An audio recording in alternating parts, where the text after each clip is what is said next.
Welcome to the Learning Pines YouTube. We hope this video helps. You start by confirming compatibility and pairing your AirPods right away. Make sure your iPhone runs iOS 12 or later, and the AirPods are connected via Bluetooth. Once paired, add the hearing control to Control Center so you can access Live Listen quickly. You do this in Settings Control Center Add Hearing.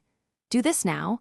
It avoids delays when you need amplification. Keep volume moderate and remember why you're using the feature: accessibility and lawful listening only. Once done, open Control Center and tap the hearing icon to turn on Live Listen. You'll hear the iPhone's microphone routed into your AirPods. Place the iPhone microphone toward the sound source, aiming for 1 to 3 meters for clear pickup. Make sure the iPhone isn't obstructed and reduce background noise where possible.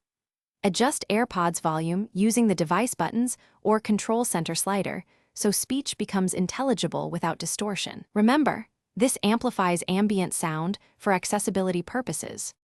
To finish, tap the hearing icon again or simply disconnect your AirPods. That stops Live Listen immediately. If audio cuts out or lags, toggle Bluetooth, restart the iPhone, or repair the AirPods and verify iOS is up to date. If feedback or distortion occurs, lower volume and increase distance from the mic. Finally, make sure you use this feature ethically and legally, obtain consent when necessary, and prioritize privacy to avoid misuse. Thanks for watching. Consider subscribing if we helped you.